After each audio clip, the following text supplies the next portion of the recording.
Good morning, everyone, and welcome to another edition of Career Lab. Career Lab is the national podcast which features America's career counselor, Julie LaProy, and myself, Joel Siegel, business coach, and otherwise host and producer of the show. So we're very happy to be back this morning. And Julie, good morning. How are you? I'm doing great, Joel. Thanks. Good to be here. How are you? I'm doing well, and I'm always doing better when I'm listening to the wonderful words of wisdom you have for our guests and our callers. So for everyone who may not be familiar with Career Lab, I know our audience is expanding. We're excited about that. We're so grateful and happy to have you all with us on board. Career Lab focuses on business in a larger context. We have two kinds of people we have on the show.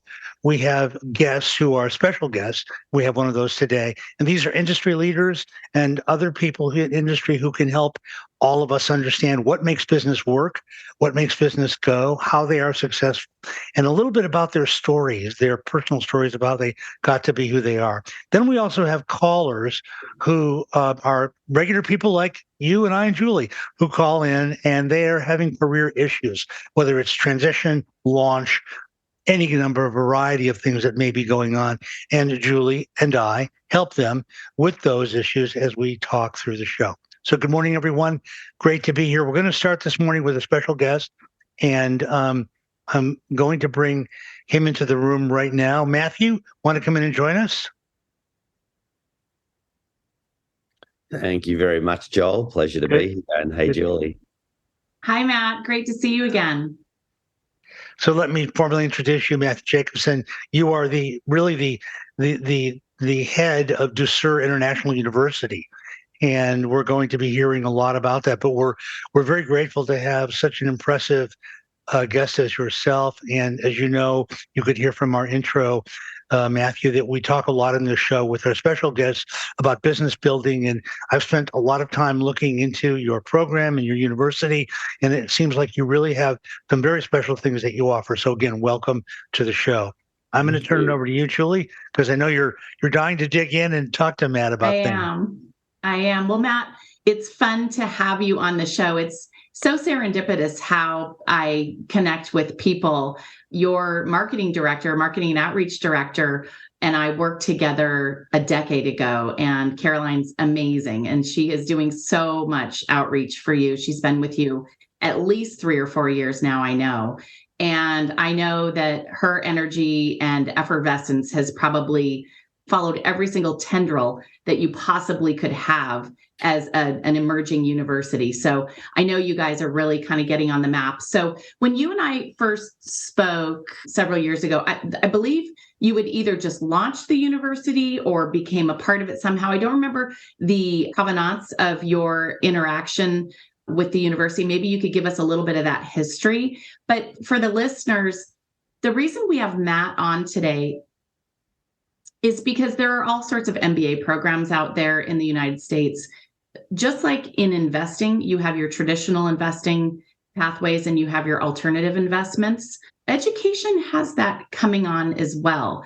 It's been an emerging industry that's been transforming over the last 20 years with a number of different drivers to it. Everything from demand from the student, demand from the student consumer for a different type of education. So not just the pathways, but the actual content has morphed. Government subsidies have created alternate online education pathways. We have credentialed degrees. University of Phoenix used to be something that was, just really an outlier, but now it's a household name. And I believe that education, as our population expands and our economy becomes more complex, needs to be addressed and understood at the alternative level. And I think that Matt's got a very interesting university offering bachelor's degrees and MBAs, if I remember correctly. And I'm not sure about master's degrees, but I think just in the business administration, some accreditation off the 48 states, kind of overseas. So I'd like to talk a little bit more about that and unpack that and help the listeners really understand what is accreditation, what does it mean, and how valuable is it or isn't it, and what does it mean for the master's program. So I'm going to kind of let you give a 2 or 3 minute overview of kind of your history with the university and where it sits in the scope of choices that adult American learners have to matriculate. Fantastic. Well, that's a great introduction, Julie. Thanks so much. And I'm sure Caroline would be very excited to hear the introduction that you mentioned about her as well. So, yes, super enthusiastic. And she actually was delivering 2 webinars, big webinars this week on women's leadership, because we do some amazing work around women's leadership and women's access to career progression. But in answer to your question about me, so I founded Ducere Global Business School over a decade ago now. When we met a few years ago, it was new in the sense that we were new to the United States. So we'd been operating internationally in Australia, Europe, and Africa for over a decade.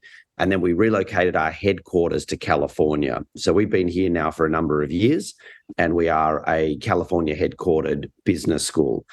My background, you can probably tell from the accent already, I'm not a local from Los Angeles. So I'm Australian and moved to the US. But that, I think, has given me an interesting insight, because I've been involved in education in many countries around the world. And you come to the US where there's so much conversation everywhere in the media, et cetera, about challenges and barriers and issues with higher education. Cost is obviously the one that gets the biggest spotlight, but it's not just cost. There's many barriers. And then I think there needs to be some outside thinking and looking at where things are done potentially more efficiently and how the market can improve. But before I get into that, just to go back firstly, like, is an MBA, to your commentary before, the value of an MBA, and does an MBA really make an impact? So of course we're going to say, higher education is relevant and valuable, but we're biased, right? Because we're delivering university degrees. But there's lots of research and independent evidence to prove that. Fortune magazine will say that an MBA graduate on average will have a 75% higher earnings power than someone without a graduate qualification. The US Bureau of Labor talks about the significant increased lifetime earnings of a master's degree over only high school or only a bachelor's. So this is like government research. It's not us saying it. And then more anecdotally, the problem of not having an MBA is that so many jobs now require formal qualifications. And even the ones that don't technically require formal qualifications, you often see language in job advertising like MBA preferred. So what you're doing is putting yourself in a negative position. If you're going for a job and there's, say, 50 candidates applying and 15 of them have a master's and you don't, what ends up happening is the recruiters just sift through easily to identify the 15 with the high qualifications first, and then maybe they'll go to others if those initial round of candidates don't seem to fit the bill. But you're always kind of behind rather than putting yourself and your best foot forward. So I think we can chat about, the general value of an MBA more, if you like, Julie and Joel. But I think let's take for granted that having an MBA accreditation will open up more job opportunities and will increase your earnings. So if we take that for granted for the purposes of this conversation, then the question is, okay, well, that's great, but there's huge barriers. How do I find the time? It's a lot of time to do an MBA. The entry criteria is really complicated. The cost is astronomical. So there's a number of barriers. And I think that's where we really come to play, where we genuinely overcome all of those barriers, and happy to sort of discuss what we see as the future of university degrees. I would love to hear exactly how Ducere, structurally compares to a traditional MBA. Let's just say, compared to an executive MBA for older workers, or, employed workers, or an early entry MBA that people tack on right to their bachelor's degree. They're structured and accredited approximately the same way. Some are shorter, some are longer, some are more intense, some have a cohort component to it, some have a travel component to an experiential component. Tell us about your MBA. Give us a rundown. What can somebody expect for the tuition? So there's a number of structural changes from what we do. So we are based in California, but our university degrees are all British and European accredited university degrees. That's an important distinction, because the structure of European degrees is very different. Even though the degrees can be fully accredited and approved by the US Department of Education, So one of our accrediting universities is the University of East London, and they are fully registered and approved by the US Department of Education, by the Office of Post-Secondary Education. That's really important because often students think, well, that's great to get a quality MBA, but is it going to be recognized here? In fact, you can get a Sallie Mae loan by doing one of our MBAs in exactly the same way as you would get a loan from Sallie Mae by going to UCLA or Harvard or anywhere else. But here are the key differences. Firstly, a European or British MBA has a much more pragmatic approach to entry. Entry is really hard in the US. Even if you've got hundreds of thousands of dollars to spend and you don't care about the money, which is not the case for most people, but even if that was the case, getting in is very hard. So you have to finish high school. You've got to get a good GPA. You've got to get into college. You've got to complete college, and you've got to get a good grade average in college. You get a job, and then you go on to applying to a business school to get an MBA. That's fantastic for someone who's had all the right privileges and the right support in their life to go through those traditional steps. Many people have not had that opportunity. Some people are entrepreneurial and they just want to start their company and they can't finish a degree. And you're talking about people like Bill Gates and Mark Zuckerberg. Some people are teen mums and they just have to drop out of school and they didn't get a chance to finish, but they could be really smart, bright, talented, motivated individuals, but life circumstances got in the way. People come from very low income backgrounds and they need to just get a job and start supporting the family, but hardworking and kind of working their way up an organization, but they hit a ceiling because they have no qualification. So what the European model actually takes into account is even if you have no bachelor's degree, so no formal education at all, if you've worked as a professional manager for 3 to 5 years, you can go straight into an MBA. So that's already a massive difference. No US traditional school does that. So think about someone like Bill Gates. They would get rejected if they applied to any school in the US. But for European and British R accrediting schools, they could go straight into an MBA and get an MBA in 12 months. Another difference is the time. It's about half the amount of time to get a European MBA. Now, these are world-class. British schools are recognized as, the highest quality schools in the world, but it's half the amount of work. Why? Is that because they're cutting out necessary things? Well, the European model believes that they're providing really the core learning that's critical and necessary. And the American model kind of adds a lot of fluff and a lot of other stuff to it to justify a much higher cost. So it's really in the European model about just doing the core subjects that you require. Other elements that are really specific to us is you're learning from world leaders. You're literally learning from hundreds of world leaders, presidents, prime ministers, Nobel Prize winners, billionaires, entrepreneurs. Why is that critical? Because one of the criticisms of a traditional university is you get some good academic theoretical learning, but most people will come away saying, I didn't really learn many things that I could actually use in my job. It was kind of very theoretical, but not very practical. We're learning from actual business leaders, people who have had the most successful careers. So that's really critical.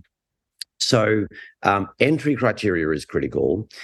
Time is really critical by learning things that are more practical and relevant. So another example, we have no exams. There are no exams in any of our bachelor's or MBAs. You're only doing applied projects relevant to the industry you're in. So if you work in an airline, you're doing your assignments on the airline industry. If you're working in banking, you're doing your projects on the banking industry. So it's very, very tailored to the individual's career and working on strategic projects within their company. The other last element I'll just quickly touch on, and then if there's any questions you want to ask, the last element I'll touch on is cost. That's the big one, right? The elephant in the room that is always the big issue. The average bachelor degree cost in the US is $120,000. It's unaffordable for the average person. And it's about 10 times the cost of most other countries in the world. So the question really is why? Why is US education so high? People just put up with it and accept that's how it is. But that's not how it is in every other country in the world. So why are Americans being penalized or disadvantaged? So our degrees start from around $8,000. And everyone thinks, wow, that's a really great semester price. And we're like, no, we're not talking about semester. We're talking about degree. That is the cost for a full degree, $8,000 on the lower end, about $12,000, $13,000 at the executive MBA level with a prestigious university from the 1800s. That's the highest level. So once you break down those barriers of access and affordability, then you really open up the market where everyone can take advantage of a great MBA qualification. That's really amazing. What a wonderful, easy access, low price point, high quality, applicable education alternative. Thank you for concepting this and bringing it to the United States. It's definitely something people should look at if they're looking to, in your example, catch up or get ahead quickly. You gave a couple of really, really good examples.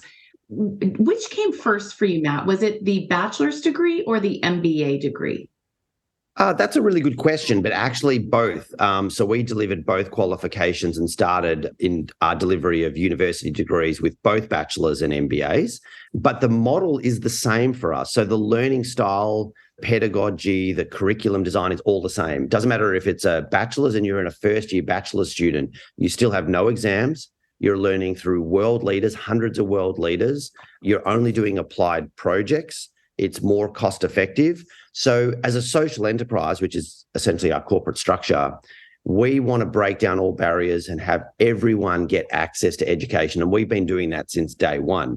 So whether that's an 18-year-old school leaver or someone who's 60 and sees an MBA as a great way to boost or enhance their career, we don't want to leave anyone behind. So bachelors and MBAs are equally important. Well, I wanted to ask you about something that's sort of very critical and endemic to your programs, and something I'm fairly familiar with and I was very impressed with. So, on your website, you have a whole list of either consultants, professors, people who are well known in the business community.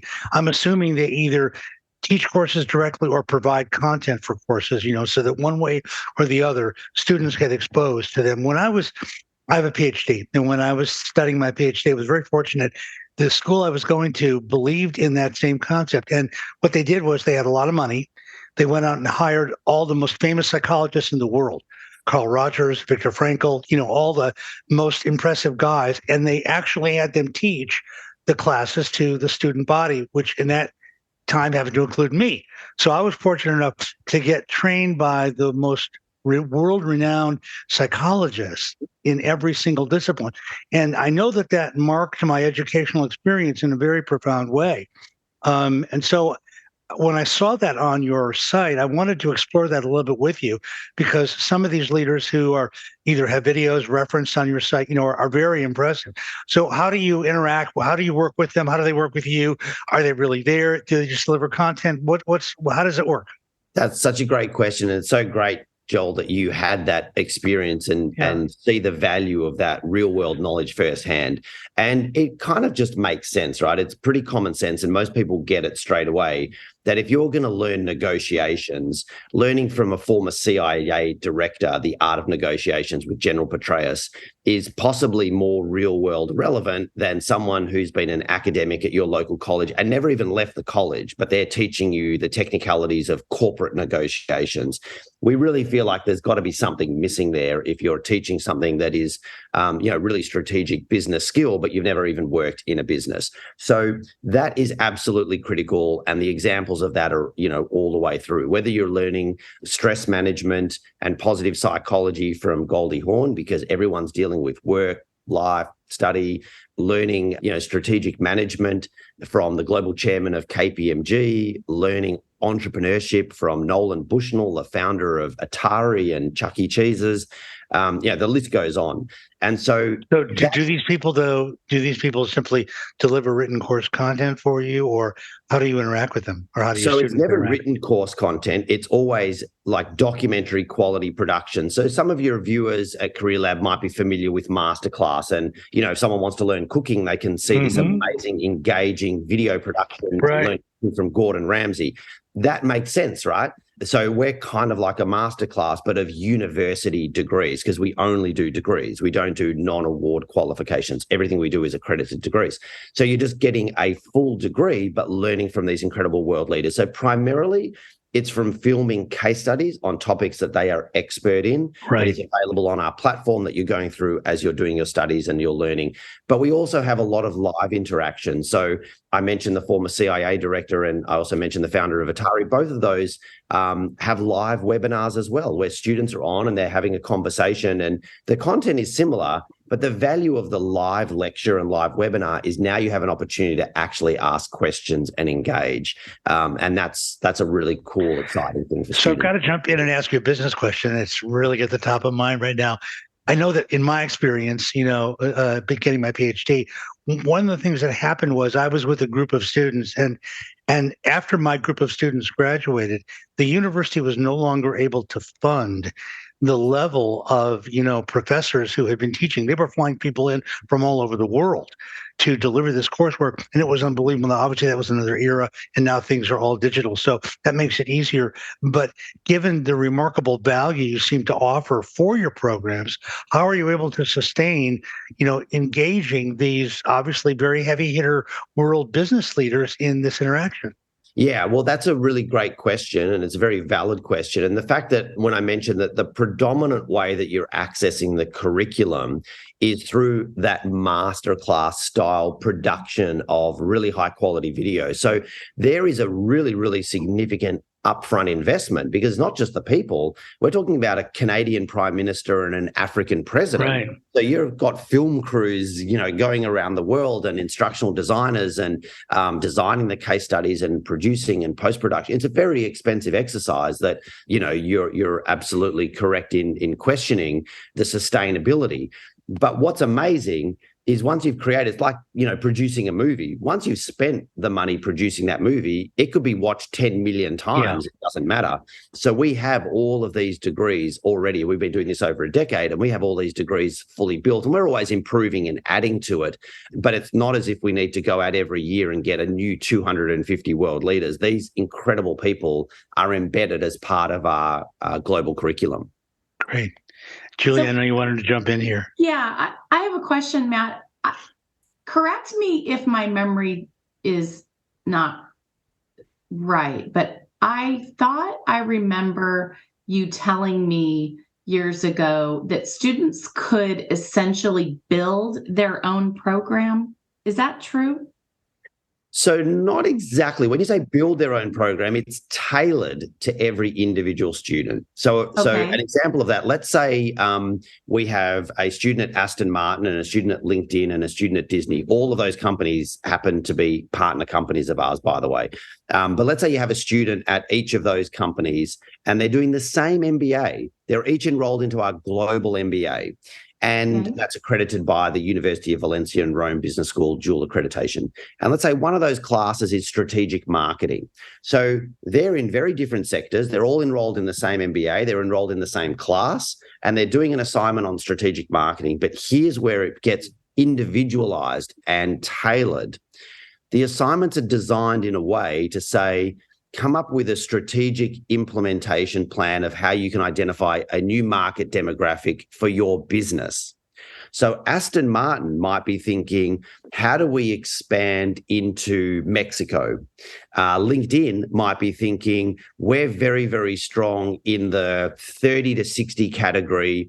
We want to start increasing our market share in the 18 to 25 category that we're not very strong in. I'm making up these examples, but you're getting my point. Right. The point, though, is imagine how valuable that is for Aston Martin when they're supporting a manager to do an MBA, and that manager is working on an expansion program of Aston Martin into Mexico, versus you go to a traditional college and your professor says to that Aston Martin manager, because you're always doing their MBA, they're not tailoring anything. So even a great school, a highly prestigious school, a professor is going to say to that manager of Aston Martin, okay, we're going to write a 5,000-word paper this month on the US Postal Service and something they did with their supply chain distribution.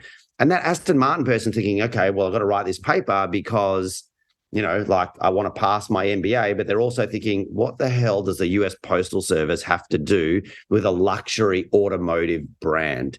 It's just completely disconnected. And so that's where it's tailored. So they can't just choose their own subjects, or they can't say, I don't want to do that assignment, I'll do that assignment, because you are still getting an accredited MBA. You go to Europe, in London, in Rome, in Paris, and actually go on campus, cap and gown, and get your piece of paper from an accredited institution. So there is a structure there, but it's tailored to the actual strategy and research and projects that each individual is doing for their career. What are the demographics of your student body? In other words, but by, are many of them Europeans? What are the sort of the demographic breakdown? Yeah. So one of the great things about an MBA is it really is quite universal. So we have public sector students from departments of treasury and departments of education and local governments and first responders. We have fire chiefs that are doing our MBAs. We have national These are students located in the U.S. So students are everywhere. So we have our fastest growing market in the world is in the US, but we have students in Nigeria. We have students in South Africa. We have students in Sydney. We have students in Singapore. And that's actually a great thing. So imagine, Joel, you're based in San Diego and you're doing our MBA. Your cohort of students and your teams and your professors, we live in a global world now. So you're actually engaging with a global cohort. You're building a global network. And that's an incredible thing to have student alumni and relationships from Africa to Eastern Europe to London and just literally across the world. Absolutely. That I would agree with. That is definitely a bonus of going to a school like Ducere, because you are going to have that. And tell us about how you manage your alumni network. Let's take that one step further. So there's lots of different ways that alumni networks are managed. But when you're doing an online program, firstly, there's some inherent concerns about socialization and connection when you're completely online. And socialization and network and connections are really important. But even on a campus, I'll give you a stat that kind of illustrates this point. Even on a campus environment where you think, well, you're physically there with people and that's the best connections you can have, the average graduation rate on an American campus is under 50%. So it's pretty low. Our graduation rates are between 80 to 90%. And the reason they're so high is not driven purely by, the learning is really, really valuable. It is valuable when you're learning from world leaders, but that's not what drives the successful outcomes at that level. What drives it is the actual interaction, having those networks, discussion forums, teams that are being formed, encouraging students to actually form study groups and work with each other and support each other, because we all go through ups and downs. That's life. So we are really, really motivated and excited. Then we go through a period where you've got stresses at home or stresses at work and you're kind of starting to lose the motivation a little bit. Maybe you've missed a couple of classes and you start leaning on other people, say, hey, I need some help and I need to catch up with some of the work. And, have you got a copy of the webinar from last week? So they're the sorts of things that you really want to build those networks. And then some of the great things that we do beyond the digital are when we do, say, a graduation in Rome for students who are doing our Ducere University of Valencia Rome Business School MBA, you're spending a week in Rome. You are going on tours to the Vatican. We're doing cooking classes, learning Italian cooking, as well as doing formal seminars and workshops. But there's a lot of great cultural parts as well. And that's as important to the students as, the actual lecture itself. One thing I know that Julie and I wanted to ask you about today, Matthew, was, employability after your degrees. Everybody who wants to get a degree, in part for the educational value and the personal growth, but of course, people want jobs. They want to work. And so Julie and I were talking about, do you track in any way, either both at a graduate and undergraduate level, where your students are working? What are their experiences like of getting employed by what is an unusual, atypical university, perhaps better in some ways, but what does that look like? That's such a good question. So firstly, in relation to employability, one of the first things that's really a barrier in American higher education is often an MBA is a 2-year program and full-time for 2 years. So people are stopping work. Imagine the impact that's having on your career by being out of work for 2 years. But more importantly, let's say you're on a $75,000 salary, not an incredibly high salary, but a decent $75,000 salary. You just lost $150,000 in income by taking off 2 years, and then you're paying $100,000 for the MBA. So you're $250,000 down just on the financials. So fundamentally, our model is different. All of our students are already working full-time. It's 12 months to do the MBA. And because it's work integrated, they're working on projects for the company. They're not losing any income. They stay employed full-time. And they're paying like $10,000 for an MBA. So you're out of pocket $10,000 versus being out of pocket $250,000. I mean, you're just talking orders of magnitude difference. But the answer to your question is all of our students are already employed. Our goal is to be, our vision is to be the most career relevant, most industry applied university degrees. So that's why we love organizations like Career Lab, because it's exactly on point for us. Our measure of success is career progression. Yes, as you said, people do education because they want some learning. They want it for personal growth. They feel proud of having the qualification.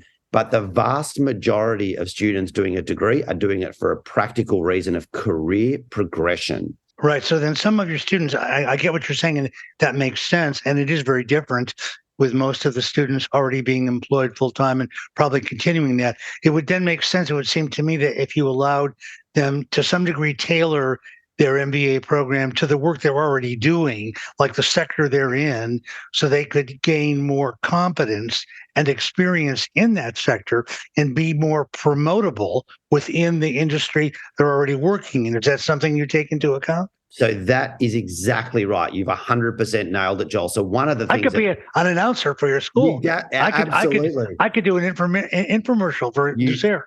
Absolutely could, because that is the exact bottom line benefit of what we're producing. So what is the real outcome of that? Our research has shown that 46% of students get a pay rise or a promotion before they've even completed their MBA. So within the 12 months, obviously, over years, you've got that, really prestigious qualification on your LinkedIn profile and on your resume, et cetera, and you're going to progress over years. But almost half the students get a promotion or pay rise even before the first year, because remember I said if you're doing an assignment and writing a paper for an academic on the US Postal Service, but you're working for LinkedIn, no one at LinkedIn even knows you're doing an MBA, or maybe they know, but they don't really care that much, and they don't ask you, what are you doing and what are you learning this week? But imagine instead, you're working on a really important strategic issue for LinkedIn as part of your MBA, and you're presenting that back to the executive team. You're saying, hey, I've done 4 months research on world's best practice on this exact issue that we've identified as important for LinkedIn, and here's the solution I've come up with. If nothing else, the executive's like, wow, this person's like really doing extensive work and deep thinking about these important questions in the business. That's got to be more promotable than someone else who is off doing a course that the company is not really even sure what they're studying. So absolutely, it's all about career progression. Our mark of success, we don't care about academic journals and academic research. What we care about is that students are getting jobs, they're getting pay rises, they're getting career progression. And we genuinely, of course, we're going to say this, but this is genuinely the feedback that we get from students. 100% opposite to the students in traditional schools who say, yeah, I kind of got some good theoretical learning and had a nice experience, but I didn't really learn much that I could use in my job. We have people who literally will say, in their first week of studies, they're already able to use lessons and apply them into their work. In their first week, that's really what we're trying to deliver all the way through our programs.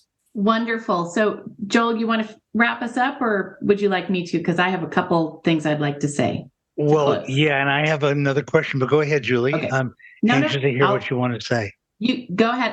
You ask your question, and then I'll wrap it up, because I have a couple of things I want to tie it all together with for Matt.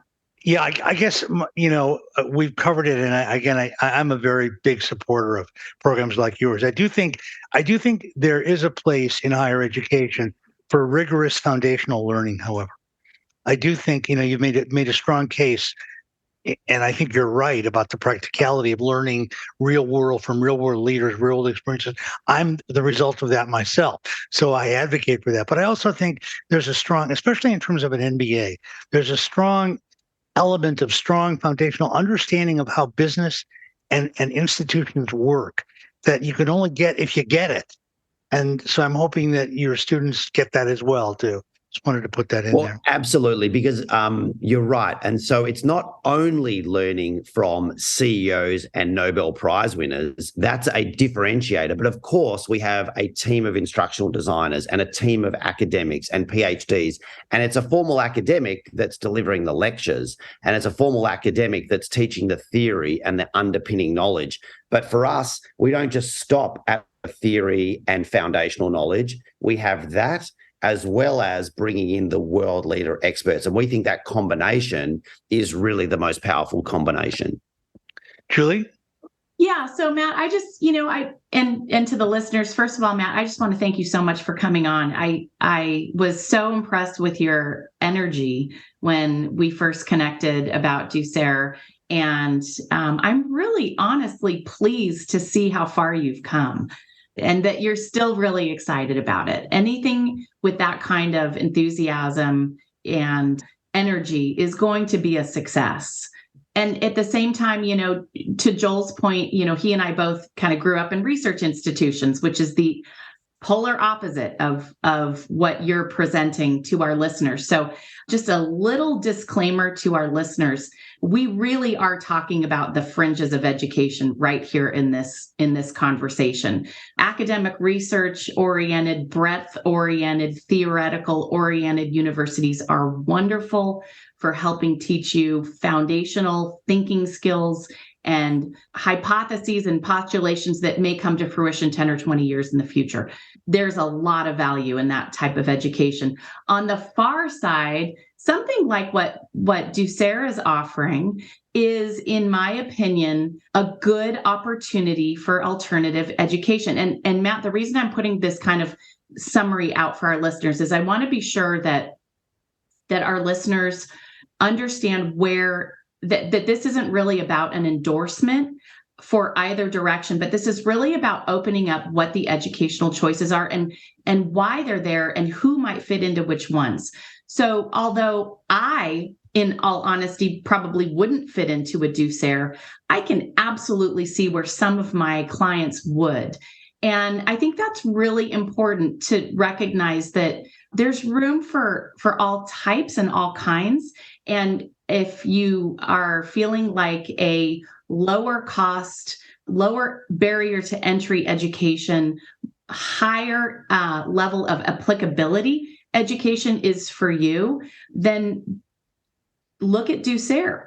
I would say that my clients who are deferred entry clients due to anything, honestly, what really comes to mind, a lot of my client base, many of my clients have overcome addictions that have set them back many, many years in establishing or reestablishing a career path.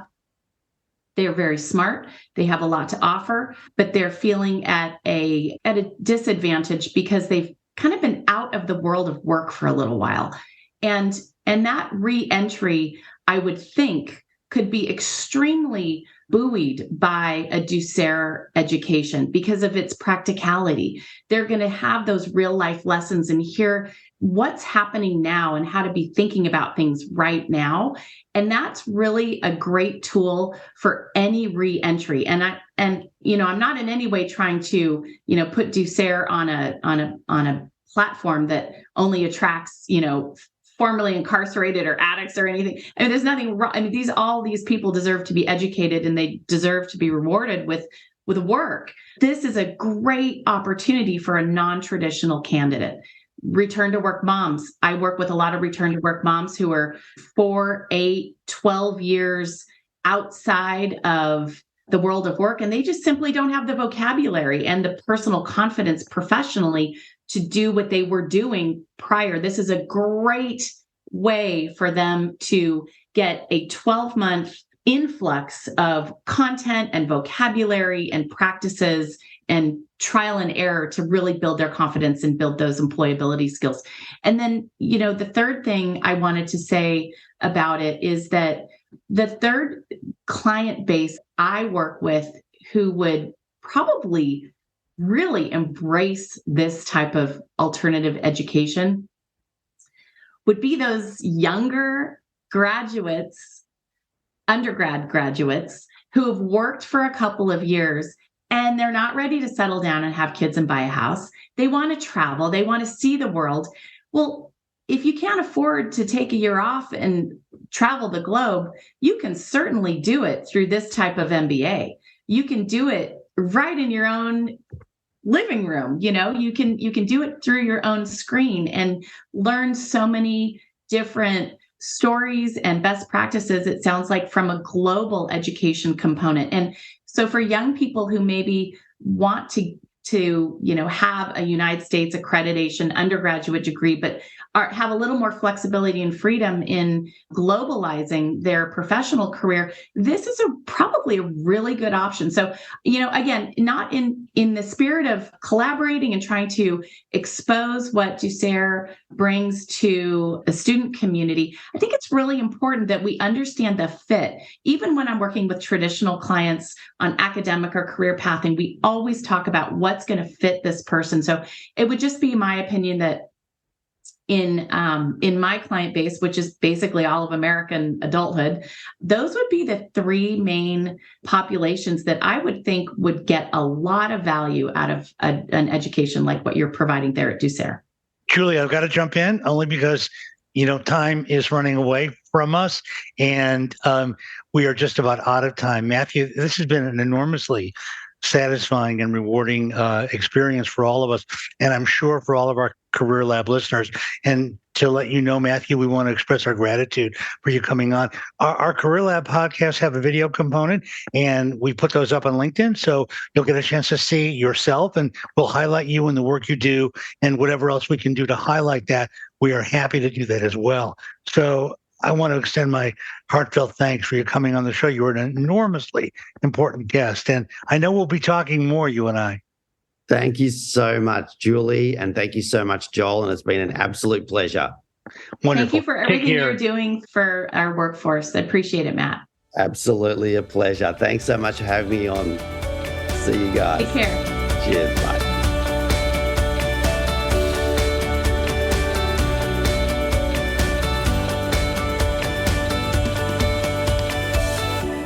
Well, Julie, we're back. And before we bring in our next guest, maybe you want to talk a little bit about Ducere and Matthew? I think I wrapped it up. I mean, like I said, it's not for me, but I can see where some people who need to play a little bit of catch up or want some globalization, a lot of people want that. And it's really becoming more and more and more important. So I do think what he's offering has space. I'm a purist. I like accreditation in the United States, but I also like the idea of bringing an overseas education product to the United States. I can't see where it would harm us to have an academic vehicle to promote enculturation into a global business community. I'm not going to lie. I think it's kind of interesting. Yeah, I'm glad you said that.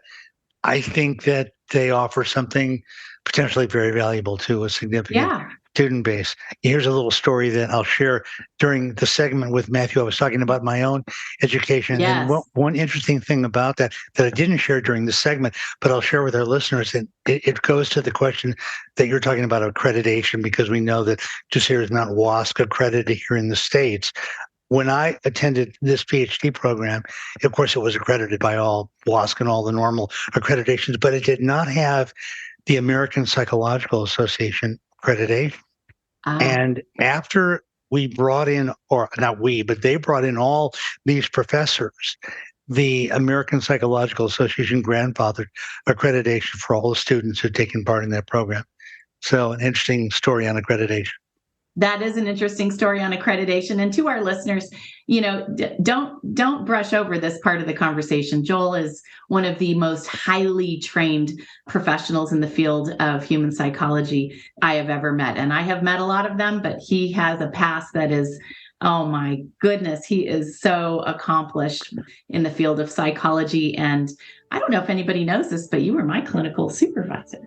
And you taught me a lot. You still teach me to this day. So your training, I'm honored to even have a smidgen of what you've learned passed down to me and my clients. Right back at you. Right back at you, America's Career Counselor. Okay, well, we're going to move on now, and let's take a little break. We'll be back in a minute.